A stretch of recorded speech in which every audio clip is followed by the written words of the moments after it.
The second reading is from the New Testament, from the Gospel of Matthew. He put before them another parable. The kingdom of heaven may be compared to someone who sowed good seed in his field.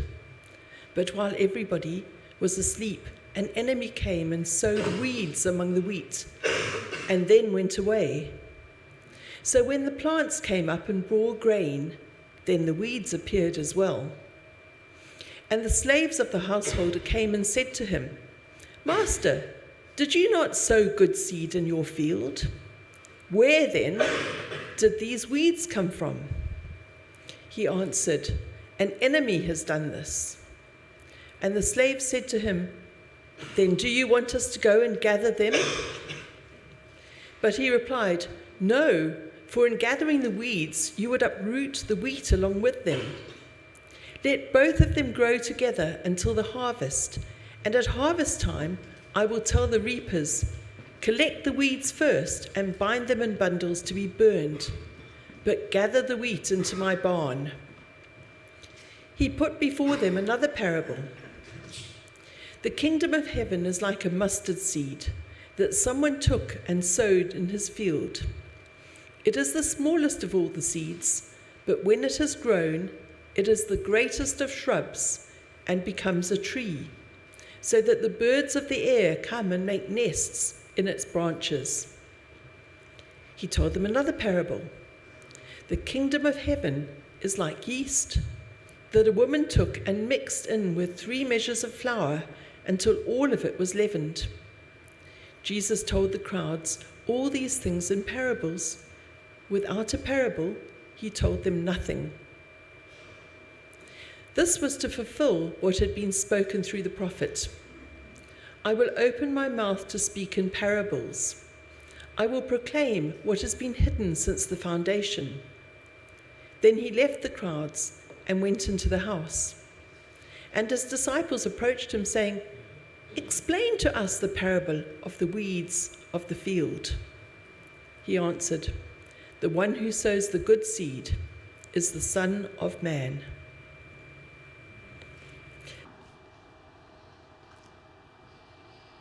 Lord, may the words of my mouth and the meditations of all our hearts be acceptable to you.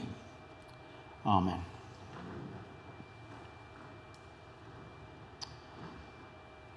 I'm going to come clean now. When I wrote the order of service for the 10:45, I got the reading wrong. So Mabel, you read exactly what was on the order of service, but it's not what I prepared for. So we're going to see what happens. No, it's okay. It's okay. I wrote Matthew instead of Mark. I guess M's are very easy to get confused. So we'll see what happens. Right, the kingdom parables. Here we go. Who can remember what they were? Let's start with that. Got mustard seed? The wheat? Sorry? And the weeds. Absolutely. Advent is finally here. Christmas is coming. But is that all that Advent's about? A period of waiting, a countdown, a time of nothingness until something arrives? Absolutely not. There is an activeness in Advent. Outside, in the wayside pulpit, it says something like, "Advent is here, and adventure begins." And it couldn't be more accurate. Well done, Mabel. Advent is not meant to be an absence of God as we wait for him to turn up on Christmas Day, but an invitation to adventure with God, to adventure and pay more attention to what God is doing in our world, in the chaos and the mess of everything that is going on.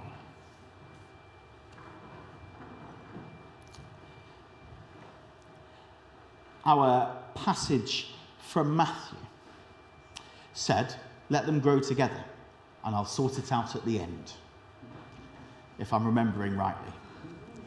Alison, if you could find me a Bible, that would be great. Oh, thank you. I was just looking at what I was meant to have read. If you want him to look through Mark. Thank you. Oh, look at Matthew. I'll look at what you read, because that's what everyone's heard. That's fine. Matthew 13.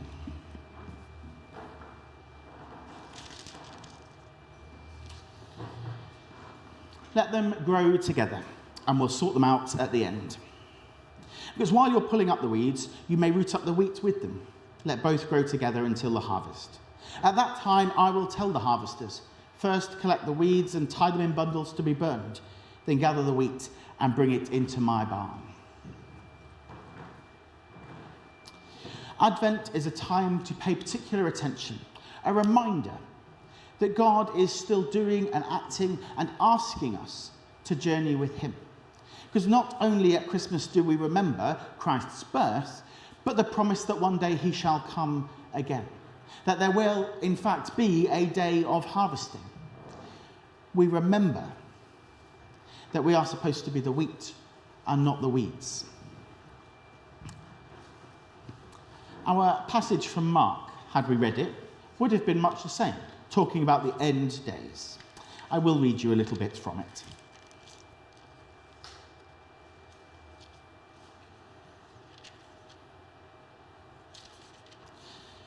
In those days, following that distress, the sun will be darkened and the moon will not give its light.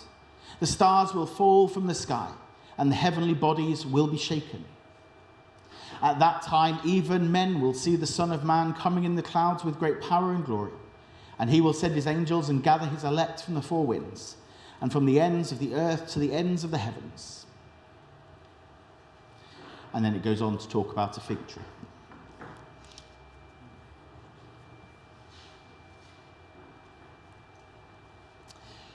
It is a reading. End times are often difficult to talk about, let alone preach about. They're often fairly dark and stark, and it's often difficult to find good news in them. That passage from Mark is quite confusing, a destabilizing mixture of images of apocalyptic doom. The sun being darkened, the stars falling from the sky. There doesn't seem to be much good news within it. And the good news within the parable of the wheat is that it's all right as long as you are the wheat. But stars are often used in the Bible as symbols that represent systematic evil. And we are all a part of a system that perpetuates evil. Bad things. We can't escape it. It's the way the world is set up. It's what we were born into. That is why we need Christ. If stars falling from the sky are anything, then they are surely a disaster. And if stars falling from the sky isn't a disaster, the sun going dark is definitely a disaster. I did some looking into the word disaster this week. It comes from two Greek words, according to my research. The word for bad and the Greek word for star. So Jesus' prediction of the stars falling from the sky in Mark is really a promise of hope. That one day there will be no evil. But as we know from history, when systematic evil power structures crumble, they don't go without a little bit of turmoil and chaos. Often, we improve one structure and institute another, still as imperfect as the first, or just slight improvement, but still with lots of work to do.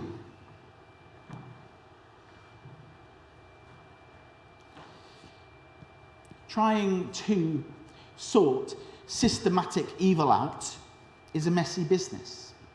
Because a bit like when you open a present or go digging in a box of decorations, as you reveal the exciting gift inside, you make a mess of wrapping paper, of the room around, if you like my family, because we all tear into them, and before you know it, everyone's knee-deep in wrapping paper.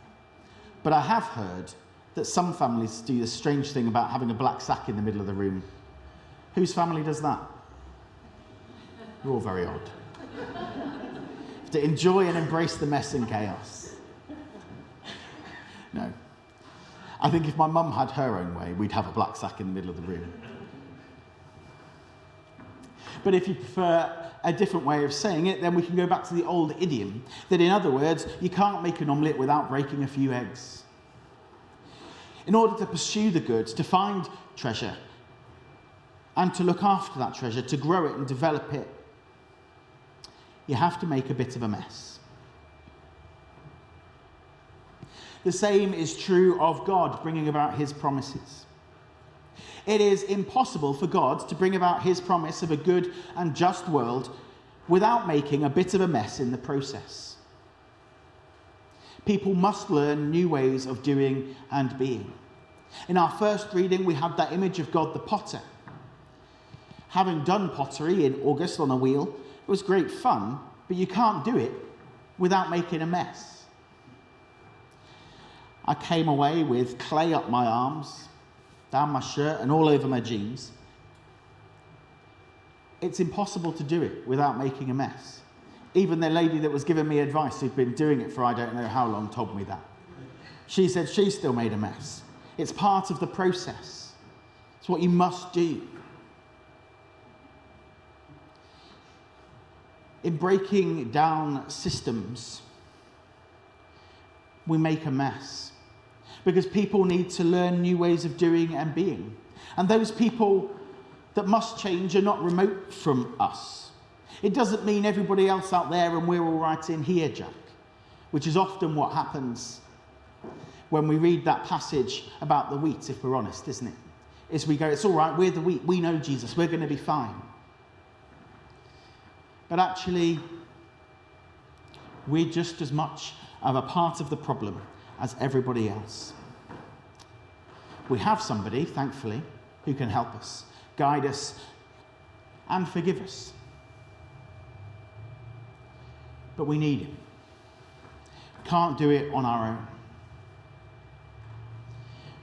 We are a part of the system that God must transform in order to bring about his goodness, his kingdom.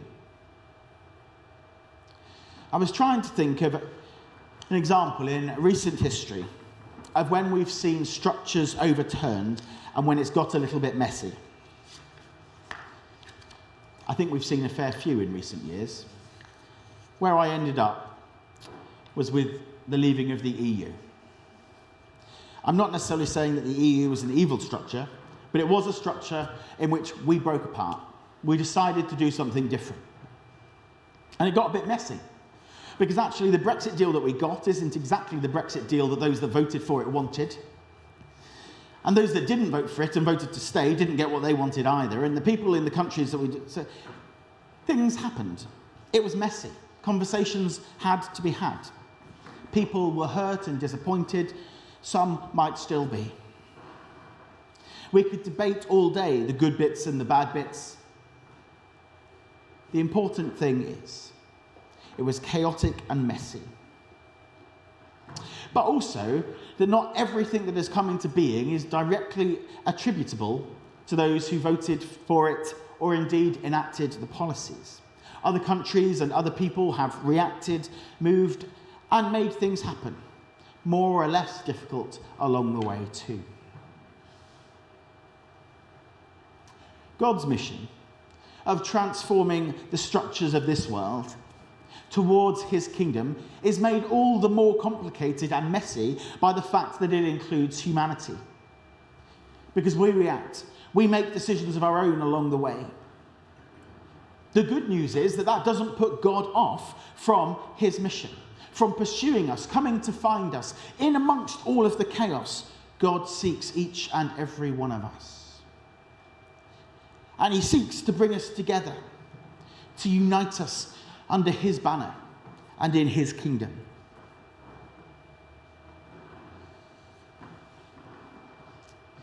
Life is messy.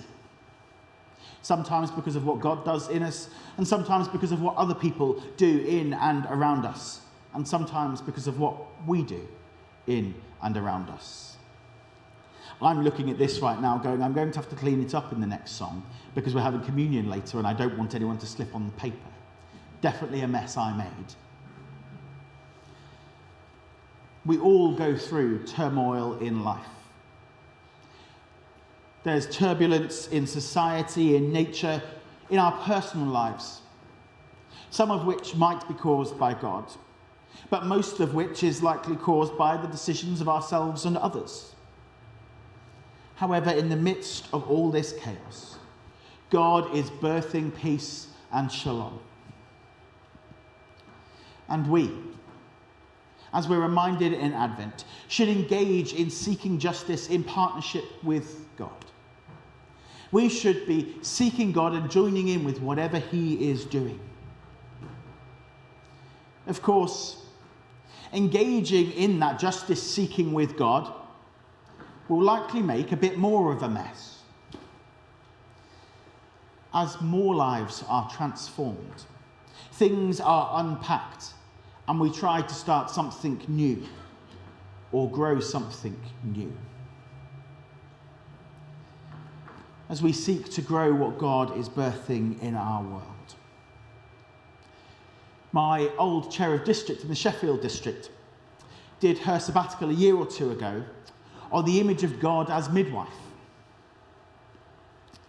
It's a fascinating image to me, as God tries to come alongside the world that's trying to bring something new to birth.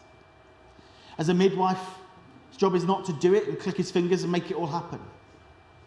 His job is to journey with, alongside, to support and encourage, and occasionally to pull up short and say, "Oi, just get the job done." Breathe. Listen. We'll get through this. I'm not the best person to describe the role of a midwife. I've never been through it and I never will.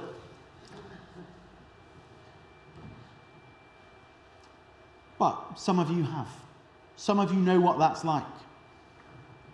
And I wonder what that image of God as midwife does to you. I do know something about birth, though. And it's this.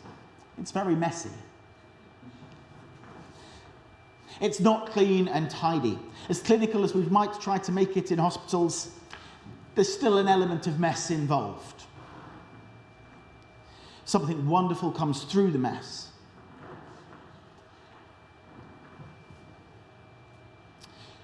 But also, once that wonderful new thing comes into the world, that's not the end. There is then a whole load of work involved to make sure that that child stays alive and wonderful. It requires work and an awful lot of sacrifices. Parents have to let go of their old lives and inhabit a new one, almost overnight. Or at least they assume they do. Not gone through that myself yet either. But we as society recognise there is an adjustment that needs to be made because we give parents time off to make that adjustment. Now, a year between them now. Parents often have to let go of quite a few things as they take up the extra responsibility of caring for this brand new life that they have created. My mum, I know, had to let go of her plans to train to be a nurse when I came along. I'm the oldest, so there wasn't anyone before me. I was the biggest troublemaker of the lot. By the time the other two came along, they'd adjusted a little bit already. Thankfully, she only had to let it go for 15, 16 years, and then she picked it back up again. But I do know that there were friends that she left, hasn't seen since I was born, because in order to look after me, she had to move wherever my dad could find work in order to make sure there was food for me and my brother and my sister, as well as to make sure that there was somebody at home to take care of us. But this isn't meant to be a thank you to my mum or parents in general, though we do thank you because you are all amazing, well done. But rather an analogy that says parents cannot cling to things in their old lives because they are thrown rather unceremoniously into new lives as soon as the babe appears. And so too is it a bit like that with the kingdom of God. The thing that we are trying to birth and bring to birth here on earth. It is messy. It comes with mess. But even for those of us that have had something new born inside of us, we can't just go, well, that's it, we're all right. We must care for that new thing, that new infant, that love that dwells inside. Care for it and allow for it to grow. And the lives of parents don't stay the same as the child grows up. As they get older, as I've already hinted, my mum was able to pick some of her plans back up again. Sometimes other things come along. I got quite ill as a teenager. Some of the things my mum had picked back up had to let go again, as she came to hospital appointments with me. So too must we pay attention to the new kingdom that God is growing inside each and every one of us. For it does not stay the same. And if we think it does, we might need to think again. So too must we learn to let go of the things that belong to the crumbling old order of things. Power, violence, wealth, contempt for others. They have no place in the kingdom that is emerging.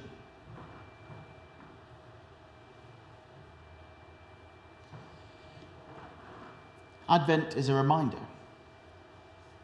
that God is birthing something new and that we are to pay attention to it. So with the rest of our time this morning, I'd love to give you a moment of parental leave to prepare for this adventure we're embarking on with God.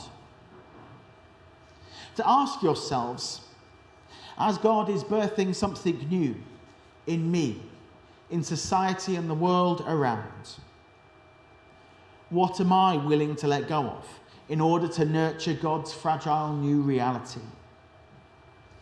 It could be low self-esteem, grudges, an attachment to possessions, or an awful lot more. Take a moment, think about it, and talk to the person next to you. If there isn't anyone next to you, move so that there is. Have a moment. What are you willing to let go of in order to nurture God's new reality this Advent? So trying to let go of some of that busyness, trying to find some space perhaps to listen and to be aware of God. Absolutely great stuff. Fantastic, that would be great. And that's going to lead me quite nicely on to what I'm about to say. Because actually, this isn't meant to be a one-time conversation. Advent comes around once a year, but it is put in the calendar along with Lent to remind us that these are things as Christians we're supposed to be doing all of the time. Questions we're supposed to explore ongoing, just like parents with children as they grow. How can I do this better? How can I support them now that they're at this age, or now that they're doing that? Oh, I saw them do that, how can I help that? How can we be aware of what we see God doing and make space for that within our lives? It is an ongoing conversation, and so if you need some help with that, please keep talking to the person next to you. Next week, next month, next year. Feel free to talk to somebody else if you'd like. Another place that might be able to help you is a home group or a house group. They're really good at keeping each other accountable to things. And if you really want to talk to somebody a little bit more today, then I'm around at the end of the service. I'm afraid the prayer ministry team isn't available today, so you'll have to put up with me. But I'm around at the end. I'm around most of the week, to be fair. If you ever want to have a chat, drop me an email, give me a call. I am more than happy to come and have a chat about anything. So, I hope those conversations were a little bit helpful. I hope they won't stop with the couple of minutes you've just had. But really, the good news I want you to take away today is that God's kingdom started being born on earth a few thousand years ago.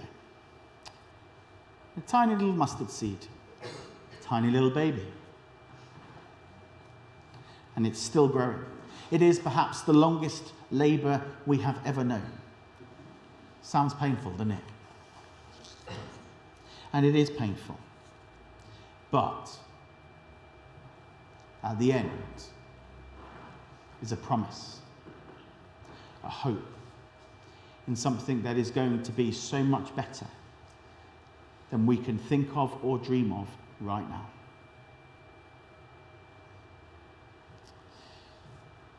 And the person that makes that possible is Jesus, is God, our waymaker. So we're going to sing together, Waymaker, during which we're going to take up the offering for the work of God.